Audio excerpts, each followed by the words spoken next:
구독과 좋아요 버튼을 눌러주세요. 구독과 좋아요 버튼을 눌러주세요. 목사님, 구독과 좋아요 버튼을 눌러주세요. 고맙습니다.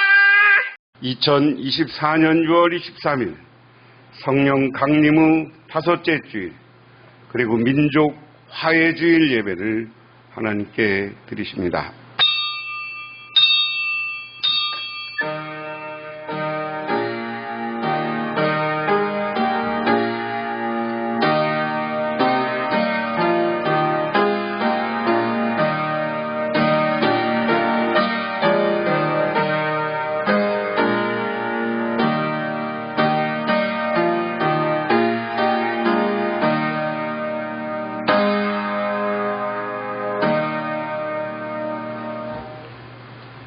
여호와 이스라엘의 하나님을 영원부터 영원까지 송축할지로다 하매 모든 백성이 아멘하고 여호와를 찬양하였더라.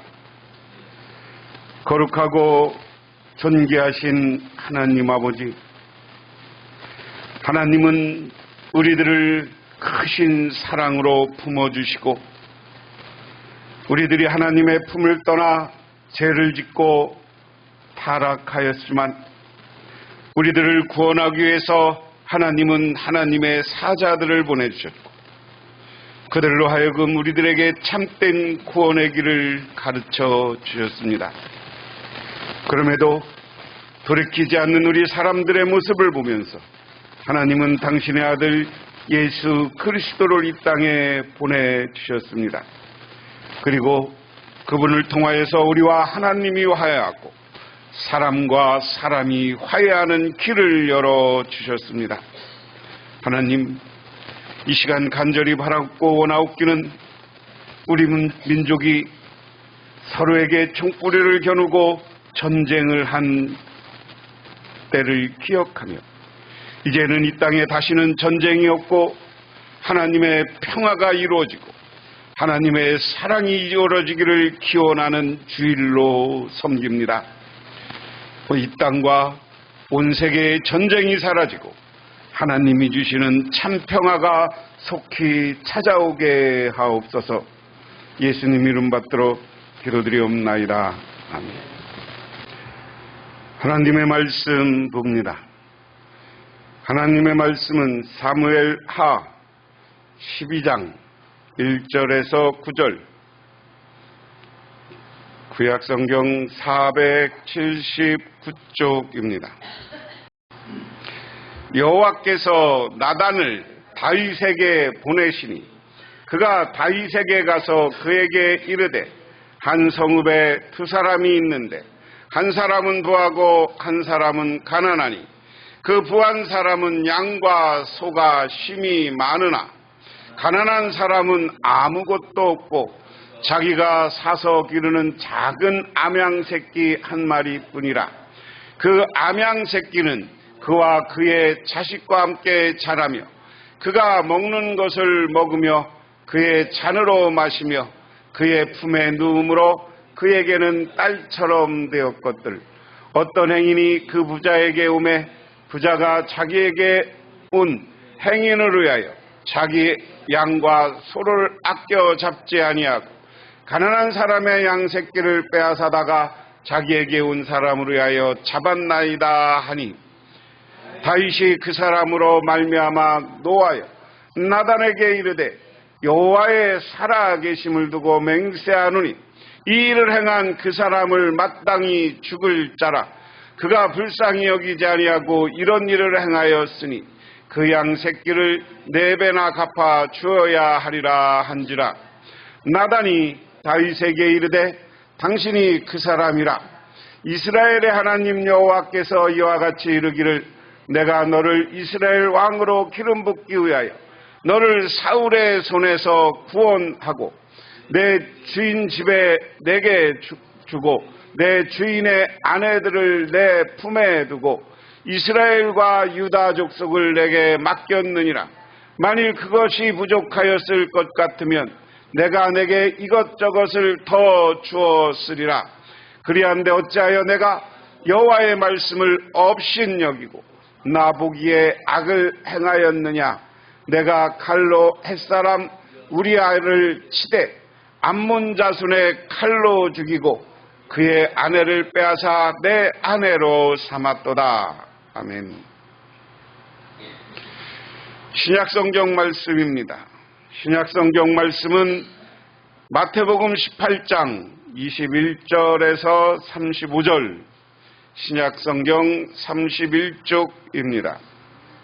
그때에 베드로가 나와 이르되 주여, 형제가 내게 죄를 범하면 몇 번이나 용서하여 주리까? 7번까지 하오리까? 예수께서 이르시되 내게 이르노니 7번뿐 아니라 7번을 70번이라도 할지니라. 그러므로 천국은 그들과 결산하려 하던 어떤 임금과 같으니 결산할 때 10,000달러 빚진 자 하나를 데려오매 갚을 것이 없는지라 주인이 명하여 그 몸과 아내와 자식들과 모든 소유를 답하라 갚게 하라 하니 그 종이 엎드려 절하며 이르되 내가 참으소서 다 갚으리라 하거늘 그 종의 주인이 불쌍히 여겨 놓아 보내며 그 빚을 탕감하여 주었더니 그 종이 나가서 자기에게 100데나리온 빚진 동료 한 사람을 만나 붙들어 목을 잡고 이르되 빚을 갚으라 하매 그 동료가 엎드려 간구하여 이르되 나에게 참아소서 갚으리라 하되 허락하지 아니하고 이에 가서 그가 빚을 갚도록 옥에 가두거늘 그 동료들이 그것을 보고 몹시 딱하게 여겨 주인에게 가서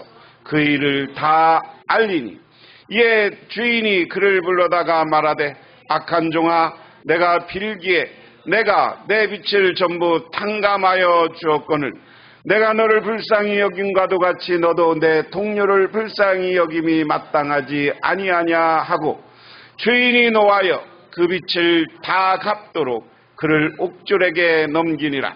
너희가 각각 마음으로부터 형제를 용서하지 아니하면 나의 하늘 아버지께서 또 너희에게 이와 같이 하시리라.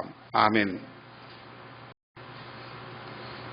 1구역원들 나오셔서 찬양해 주십니다.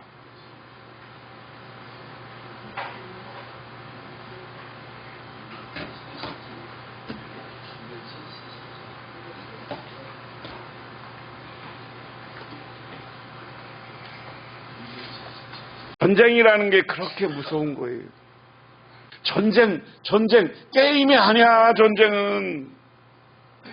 여러분, 친구, 친척 아니면 여러분들도 전쟁이 일어나면 언제 죽을지 모르는 위험천만한 거예요. 그렇기 때문에 우리는, 특히 우리 기독교인은 하나님 앞에서, 야, 정말 그만하자, 이제 전쟁은 그만하자. 하나님, 이 땅의 전쟁을 그만하게 허락해 주십시오 하고 기도하는 날이 6.25를 앞둔 오늘. 나폴레옹이 러시아를 침공했을 때 실패 원인이 바로 나폴레옹의 고집 때문이다. 러시아는 추운 나라입니다.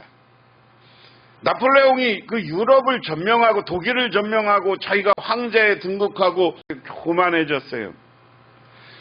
그런데 지금 여러분, 우크라이나라는 나라하고 이 러시아하고 싸우는 걸 잘 보면 유럽을 전체 통일하는 건 채우는 러시아를 점령해야 돼. 러시아가 아시아까지 연결됐지만 유럽 사람들이 보기에는 유럽의 통일은 러시아가 마지막이야. 러시아만 굴복시키면 유럽을 다 통일하는 거예요. 그런데 나폴레옹이 유럽을 다 통일하고 고집을 세우고 다음에 러시아를 간다고 그럴 때 아니 지금 혹한 겁니다.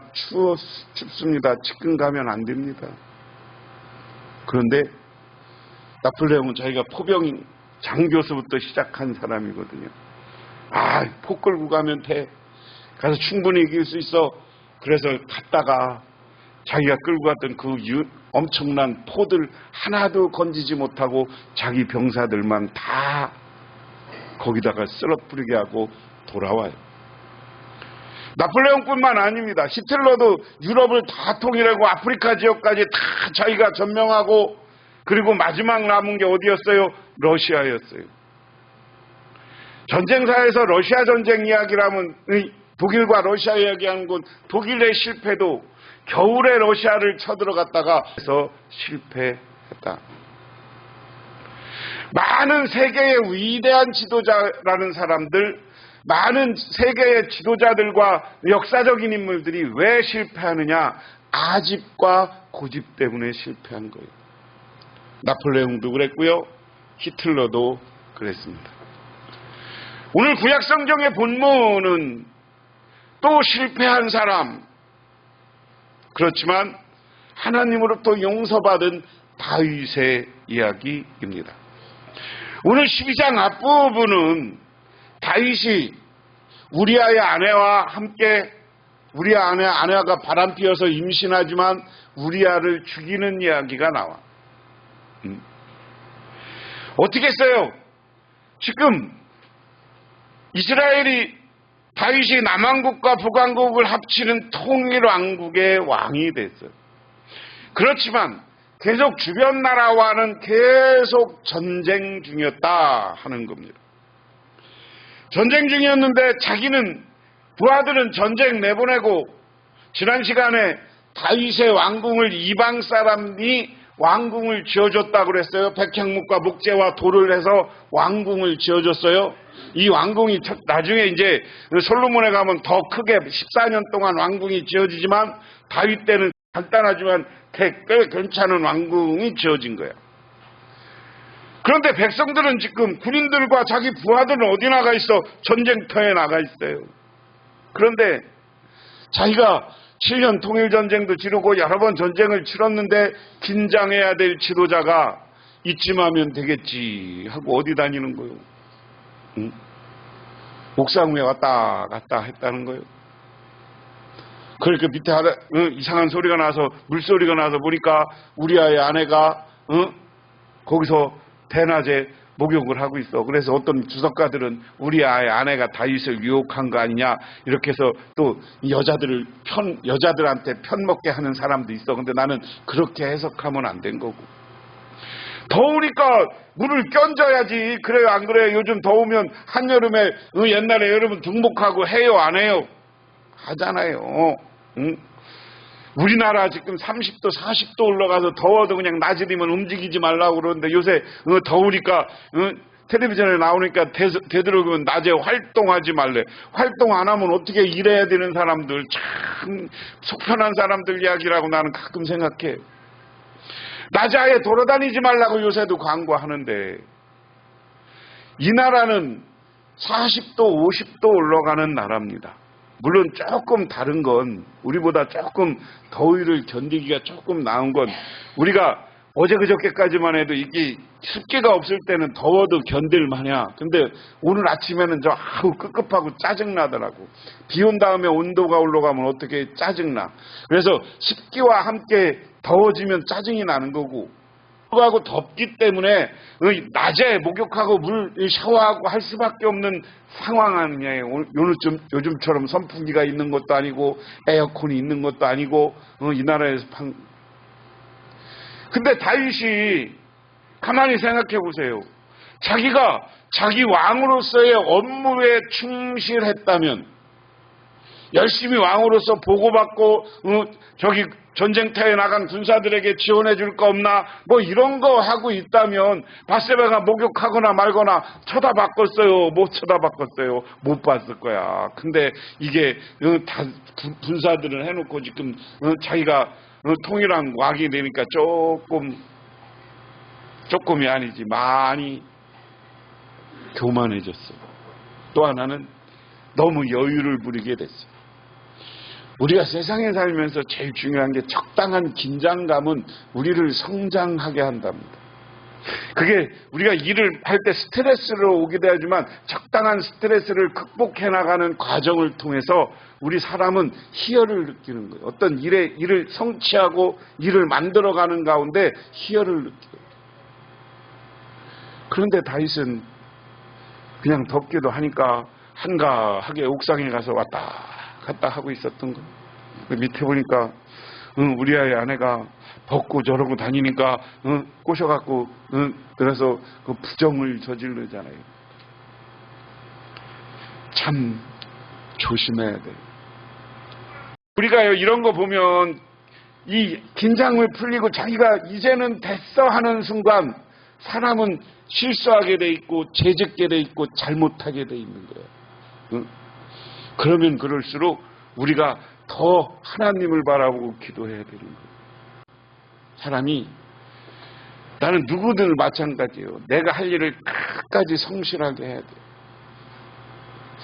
대통령이 되고 고위직에 오르면 올수록 자기가 책임감이 더 커지니까 열심히 세상을 돌본 게 자기 업무를 수행해 나가야지. 이 다윗도 자기 업무를 수행하는 게 아니라 한가하니까 왔다 갔다 하다 보니까 여자가 보이는 거고 이상한 게 보이는 거예요.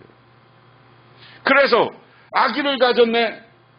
아니 자기 부하가 가서 전쟁 나가라 그래서 그것도 장교인데 부하를 보냈더니 부하 부인하고 전쟁 나간 부인하고 바람났는데 아기를 가지니까 어떻게 하? 그래 우리아를 데리고 오잖아요. 데리고 와서 자기 애를 우리아의 아이로 바꿔치기 하려고 하루 자고 와라. 그러니까 우리아가 얼마나 충성심이 큰지 저는 못합니다. 지금 전쟁 중에 부하들이 전쟁에 있는데 나 혼자 쉽게 나 마누라랑 자고 갈 수 없습니다. 그래서 다시 전쟁터로 나가요. 전쟁터로 나가니까 어떻게 그 상급자한테 야 걔 돌격대로 보내라. 맨 앞장서서 싸우게 해라. 그러니까 상급자가 맨 앞장서서 싸웠어. 그러다가 죽었어. 그러니까 이스라엘은 재혼법이 있잖아. 그러니까 홀라당 갔다가 지 마누라 삼았단 말이야 다윗이. 이 얘기를 듣고 하나님의 사람이었던 나단이 하나님이 기도하다 보니까 하다니 야 가서 다윗에게 얘기해. 그래서 다윗에게 갔어요. 근데 나단이 직설적으로 얘기하면 다윗이 안 받아들일 것 같으니까 이야기를 하나 하는 거예요. 어떤 사람은 부자인데 양이 많고 어떤 사람은 가난한데 그 가난한데 양 한 마리 키워가면서 그 젖짜서 먹고 자기 자식 같고 자기 딸같이 키웠습니다. 근데 그 부자가 자기 집에 손님이 왔는데 지네 양을 잡아서 주는 건 아까우니까 그 가난한 사람 양 홀라당 뺏어서 잡아서 줬습니다. 이런 일을 어떻게 생각하십니까? 그러니까 다윗이 어떻게 이런 잡아죽일 놈이 있느냐. 다윗도 지금 찔리긴 찔린 게 사람들이요. 여러분 자기의 문제가 지적당하면 그걸 빨리 수용하고 회개하면 좋은데 대부분 사람들은 어떻게 해요? 그거에 대한 변명을 늘어놔. 그래 안 그래요? 합리화를 늘어놔. 합리화하려고 하고 그것을 감추려고 하는 사람들은 말이 많아지고 그것을 자꾸만 아니라고 하고 부정하고 자꾸만 이렇게 되는 거예요. 그러니까 다윗이 아니면 더 오바야 자기들이 큰 소리쳐. 우리 속담에 뭐 한다고? 먹긴 놈이 뭐 한다고? 그런 속담이 있는 것처럼 막 자기들이 소리를 지르고 다윗이 그런 놈이 있어. 그런 놈이 있으면 그거 잡아다가 혼내키고 그 자기가 뺏은 거에 4배 이스라엘의 법에 따라서 이스라엘은 하나를 뺏으면 그 손해배상을 할 때는 꼭 4배를 더하게 돼 있어. 4배를 더 줘야 된다. 그러니까 오늘 뭐라 그래요? 나단이 7절에 나단이 다윗에게 말하였다. 임금님이 바로 그 사람입니다. 주 이스라엘의 하나님이 이렇게 말씀하십니다. 내가 너에게 기름을 부어서 이스라엘의 왕으로 삼았고 또 내가 사울의 손에서 너를 구하여 주었다. 나는 내 상전의 왕궁을 너에게 넘겨주고 내 상전의 아내들도 내 품에 안겨줬고 이스라엘 사람들과 유다 나라도 너에게 맡겼다. 그것으로 부족하면 내가 내게 무엇이든지 더 주었을 것이다. 나단이 그러니까 뭐라 하냐. 하나님이 나 기도하다가 그러는데 하나님이 그러대요. 야, 너 사울한테 고쳐주고 너 왕 이스라엘 남왕 유다와 이스라엘의 왕도 되게 했고 그러고 너 아내들이 얼마나 많으냐. 네 상전 사울의 왕궁도 네가 너한테 다 갖게 했고 여러 가지로 다 너한테 주었는데 네가 부족한 게 뭐 있냐. 부족한 게 있으면 나한테 기도하지. 그러면 나한테 달라고 그러지. 내가 더 주었을 것인데. 여러분, 이 말의 핵심이에요. 여러분, 우리들 자만하지 말고 우리가 필요한 거 있으면 기도하고 하나님 앞에 부탁하시고 하나님 앞에 늘 겸손하시기를 주님의 이름으로 축원합니다. 그래서 제가 오늘 설교 제목을 교만을 떠나 낮아지라. 내가 우쭐하고 교만해지면 다 잃는 거야. 근데 겸손하게 하나님께 부탁하면 하나님이 내 편이 되고 하나님이 복을 주시는 줄 믿으시기 바랍니다. 그래도 어찌하여 나 주의 말을 가볍게 여기고 내가 악하게 여기는 일을 하였느냐. 너는 햇사람 우리아를 전쟁터에서 죽이고 그의 아내를 빼앗아 내 아내를 삼았다. 너는 그를 암몬 사람의 칼에 맞아 죽게 하였다. 여러분, 여기에 중요한 거예요. 그런데 여러분, 다윗이 잘못했어. 근데 다윗의 위대성은 다윗이 이스라엘 백성들에게 칭찬받는 것은 잘못을 지적할 때 인정할 줄 알았다는 거예요. 여러분, 사울왕은 평생 자기 잘못을 인정하지 않은 거야. 핑계대고 다 하나님이 시켰다고 하고. 13절에 이렇게 이야기합니다. 다윗이 나단에게 이르되 내가 여호와께 죄를 범하였노라. 할렐루야. 오늘 다윗은 그래, 네가 하나님의 사람이고 맞아, 내가 하나님 앞에 죄를 졌어. 내가 이야기는 뭐예요? 자기 죄를 인정한다는 것은 회개한다는 거예요. 우리가 어디 가서 잘못을 인정하는 게 제일 중요해. 내가 잘못했으면 잘못했습니다. 그래요, 내가 실수했네요. 내가 그걸 생각 못했네요. 그러면 정상적으로 되고 하나님이 붙잡아 주는 거야. 믿으십니까? 여러분, 그 다음에 신약성경 이야기도 그런 이야기예요. 오늘 신약성경은 뭐냐? 용서와 화해에 대한 이야기예요. 오늘 말씀은 베드로가 예수님에게 물어요. 예수님, 사람을 몇 번 용서해 줍니까? 7번 용서해 줍니까? 그러니까 사람들은 전통적으로 그런 문화가 있어. 우리나라는 뭐 문화가 있어? 3, 3번 문화가 있어. 그렇죠? 음주운전도 삼진아웃이라고 그래서 3번 하면 아예 음주운전 뺐고 뭐 이런 것처럼 우리나라는 뭐 하면 3, 4번이다 이런 얘기 많이 해요, 안 해요? 해죠. 근데 이스라엘은 7번 문화가 있는 거야. 7번은 용서해 준다. 그런데 안 된다. 그렇게 자기의 관습대로 하나님, 우리가 7번 용서하면 될까요? 그러니까 뭐라고 그러냐? 7번씩 70번이라도. 그러면 490번이라도 용서해줘라. 근데 이것은 꼭 490번이라 아니라 무한한 용서를 예수님이 가르쳐주는 거예요. 우리 세상 살면서 실수 안 하는 사람 없어요. 잘못 안 하는 사람 없어요. 그러니까 용서해주라는 거예요. 그러면서 부탁감해주는 사람 이야기를 해. 어떤 사람이 빚을 많이 졌어. 그래서 그를 잡아다가 야, 너 왜 빚 안 갚어? 그러니까 싹싹 빌면서 내가 갚긴 갚을 건데 내가 열심히 해서 갚겠습니다. 막 하니까 주인이 어떻게 했다는 거예요? 빚을 탕감해주고 내보냈어. 그래? 때 되면 갚든지 하여간 네가 하여간 열심히 일해라, 잘 살아라, 그러고 보내줬어. 여기서는 빚을 탕감해줬다고 분명히 얘기해요. 그런데 이 사람이 나가다가 우리로 얘기하면 자기는 한 1억 빚을 탕감받았다면 나가다 보니까 우리나라로 100단원이 오니까 하루 1당이니까 오늘 요즘 얘기하면 한 400~500만 원, 1000만 원 뭐 정도 된 거죠. 이 정도 빚진 사람을 잡아다가 안 갚는다고 야, 빚 갚아 그러니까 자기랑 똑같이 저기서 비는 것처럼 내가 갚을 때니까 한 번만 봐줘, 때리면 갚을게. 그러는데 그걸 용서 안 하고 감옥에 갖다 가뒀다. 그러니까 그 동료들이 그 상황을 알아요. 주인이 이 사람한테는 엄청난 돈을 요구했는데 자기 돈의 10분의 1도 100분의 1도 안 되는 거 안 갚았다고 감옥에 가뒀다고 가서 주인한테 일렀어. 그러니까 주인이 다시 잡아다가 자식아, 너는 내가 엄청나게 용서해 줬더니 그래, 너는 가서 요만한 그 얼마를 용서 못해? 너 갚어! 그러고 감옥에 가뒀다. 이야기 속에 이야기를 어떻게 해석해야 되는 거냐면 주인은 하나님이고요. 하나님은 우리를 용서했다는 것은 뭐냐? 우리가 세상에 무한한 죄와 지옥 갈 수밖에 없는 우리 존재들, 하나님이 우리를 용서해 주었어요. 믿으십니까?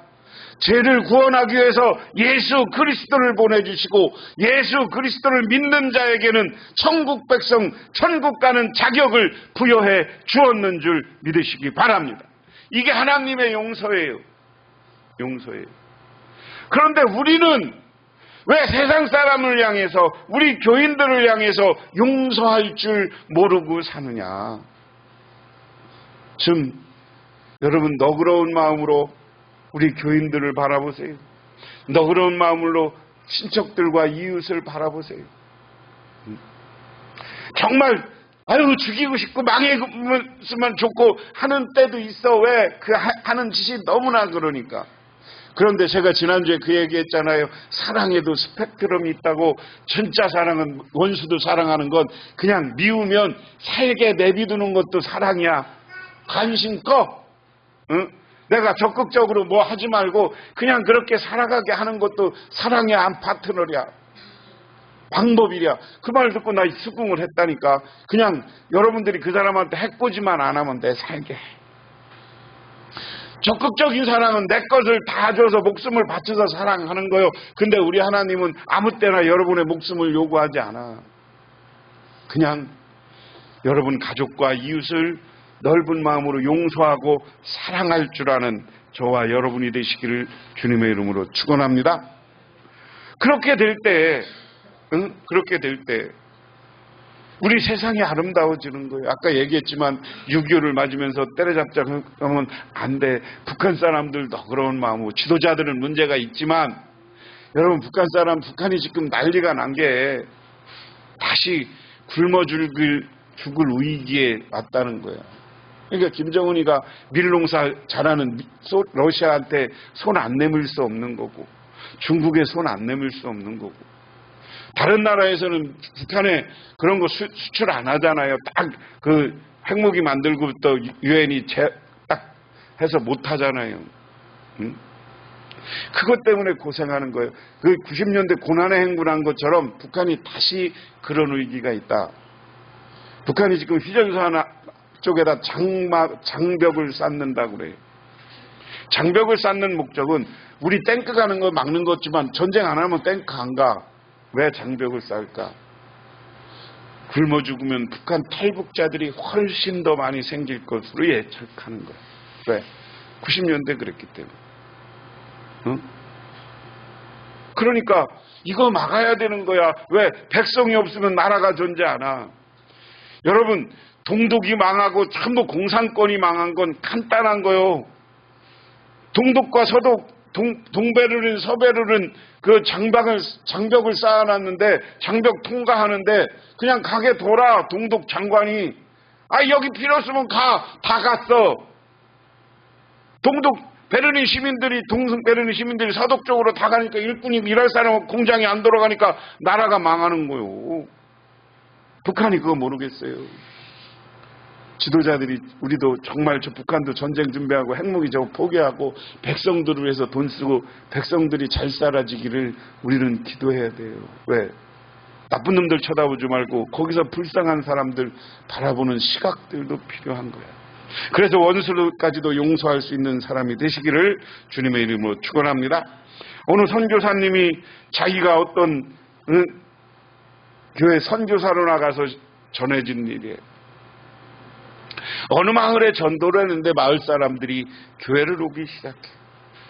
그래서 이 선교사님이 어느 날 다 온 교인들한테 성찬식을 하고 있는 거예요. 그런데 우리가 성찬식 할 때 꼭 하는 말이 있죠. 여러분 누구나 싸우거나 화해하지 않았으면 성찬을 받으시기 바랍니다. 이 얘기를 하고 성찬식을 주는데 어떤 사람이 갑자기 받으려고 그러다가 돌아서서는 팍 뛰어나가. 그러더니 한참을 있다가 돌아와. 그리고 성찬을 받아. 그러고 나서 목사님이 물었어요. 선교사님 왜 그랬냐? 선교사님, 제가 성찬을 받으려고 할 때 바로 뒤에 있던 사람이 내 원수였습니다. 그런데 그 순간 이놈 나 원수인데 죽이고 싶은데 저놈 죽었으면 좋겠어. 이런 마음이 들어서 성찬을 받을 수가 없었습니다. 그리고 나가서 내가 울면서 저 사람을, 저 원수를 용서할 수 있나 없나를 고민하다 보니까 이제 다 묻어두고 용서하자는 마음이 들었습니다. 그래서 다시 들어와서 성찬을 받았습니다. 이렇게 이야기합니다. 우리는 오늘 정말 내가 교만한 자리, 내가 우쭐한 자리, 이 자리에 내가 있으면 우리는 화해와 용서하지 못하는 거예요. 저돌적으로 번하는 거예요. 도전적으로 전쟁과 다툼이 되는 거예요. 전쟁은 언제 일어나요? 내가 쳐부실 수 있다, 내가 이길 수 있다 할 때 일어나. 하지만 우리는 낮아지고 겸손하고 이 나라의 운명을, 여러분의 개인 삶의 운명을 하나님께 맡긴다고 할 때 우리는 화해할 수 있고 용서할 수 있는 줄 믿으시기 바랍니다. 그러므로 교만을 떠나 여러분 낮아짐으로 화해와 용서의 삶을 살아가시기를 주님의 이름으로 축원합니다. 기도하겠습니다. 하나님 아버지 고맙습니다. 오늘도 아버지 하나님의 은혜와 은총을 기억하며 저희들 이렇게 주님의 제단에 나왔습니다. 특별히 바라옵기는 우리가 정말 낮은 마음으로 하나님만을 바라보며 화해와 용서의 삶을 살게 하옵소서. 예수님 이름 받들어 기도드리옵나이다. 지금은 우리를 죄 가운데 구원해 주신 우리 주 예수 그리스도의 은혜와 온 우주를 창조하신 성부 하나님의 사랑하심과 우리 삶 가운데 찾아와서 우리를 끌어가시는 성령님의 인도하심, 오늘 민족 화해주의를 만지며 우리가 민족을 위해서 기도하게 하시고, 또한 아버지 하나님 우리들도 용서와 화해의 삶을 살기로 결단하고 들어가는 우리 북녘 깨우던 성도님과 그 가정 위에, 그리고 이 나라와 이 민족 위에 영원토록 함께 하옵시기만을 간절히 축원하옵나이다.